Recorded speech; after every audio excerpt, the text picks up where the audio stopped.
Voter কার্ডে নানান গরমিলের অভিযোগ, আর এই নিয়ে গরম হলো সংসদও। রাজ্যসভা থেকে তৃণমূল সহ বিরোধী সাংসদের ওয়াকআউট। লোকসভাতেও চড়া সুর তৃণমূলের। ভোটার তালিকা সংশোধনের দাবি সৌগত রায়ের। লোকসভায় আলোচনার দাবিতে সরব রাহুল গান্ধী।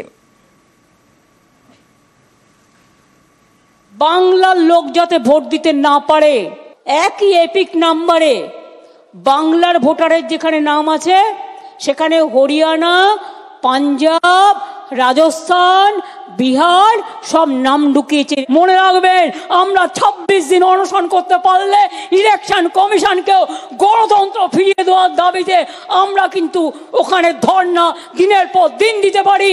আমরা দিল্লি নই, আমরা মহারাষ্ট্র নই, আমরা বাংলা। সুর বেঁধে দিয়েছেন মমতা বন্দ্যোপাধ্যায়। সেই সুরেই লোকসভায় সরব তৃণমূল সাংসদ Saugata Roy. I raise the matter of false voter list all over India, which has been pointed out by Chief Minister Mamata Banerjee. There are some serious flaws. This has been pointed out earlier with regard to Maharashtra voter list, which had an inflated voter list.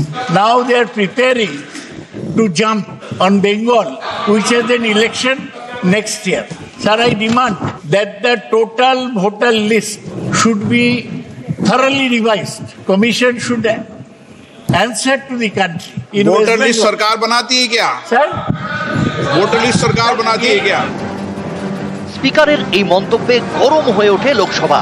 সুর চড়ান রাহুল गांधी। ने सही बोला कि सरकार voter list नहीं बनाती है, मगर पूरे देश में वोटर लिस्ट पर सवाल उठ रहे हैं। हर स्टेट में, हर ऑपोजिशन के स्टेट में और महाराष्ट्र में black and white voter list पे सवाल उठे हैं। तो पूरा ऑपोजिशन मिलकर ये कह रहा है कि वोटर लिस्ट पे यहाँ पे एक डिस्कशन हो जाए। ओके। বাংলাদেশি মুসলমানদেরকে রাজ্যে নিয়ে এসে তাদের নাম ঢোকানো, এবার তারাই চিৎকার করছে। ইলেকটোরাল রোল তা তৈরি করে হচ্ছে CEO, chief electoral officer. Chief electoral officer নিয়োগ কিভাবে হয়? মুখ্যমন্ত্রী মমতা বন্দ্যোপাধ্যায় 3 জন আইএস অফিসারের নাম পাঠান, তাদের মধ্যে থেকে কেন্দ্রীয় নির্বাচন কমিশনকে কোনো একটি নাম সিলেক্ট করতে হয়।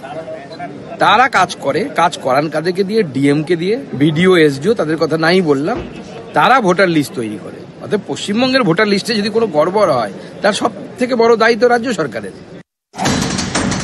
ভোটার লিস্টে গরমিলের অভিযোগে সোমবার রাজ্যসভাও সরগরম। এপিক নিয়ে আলোচনার দাবি জানান তৃণমূল সাংসদরা। সেই সময় বলতে ওঠেন রাজ্যসভার বিরোধী দলনেতা মল্লিকার্জুন খাড়গে। তখন তার মাইক বন্ধ করে দেওয়া হয়। For the day to discuss the voter ID publication. वरिष्ठ सीनियर रिपोर्ट पे नहीं जाएगा माननीय एलओपी। উত্তপ্ত হয়ে ওঠে রাজ্যসভা। ওয়াকআউট করে তৃণমূল সহ একাধিক বিরোধী দল। আমরা 267 নোটিশ দিয়েছিলাম। এই যে ডুপ্লিকেশন অফ এপিক কার্ড, এটা অত্যন্ত একটা জরুরি বিষয় এবং শুধু তৃণমূল কংগ্রেস নয়, অন্যান্য রাজনৈতিক দল তারাও এই নিয়ে আলোচনা চান। সে যখন অধিবেশন শুরু হলো, আমাদের ডিমান্ড ছিল যে এটা নিয়ে আলোচনা হোক। সরকার কিছুতেই সে চর্চা করতে দিতে রাজি নয়। অত্যন্ত দুর্ভাগ্যজনক, গভর্নমেন্ট আসলে একটা ডিনায়াল মোডে কন্টিনিউ করছে।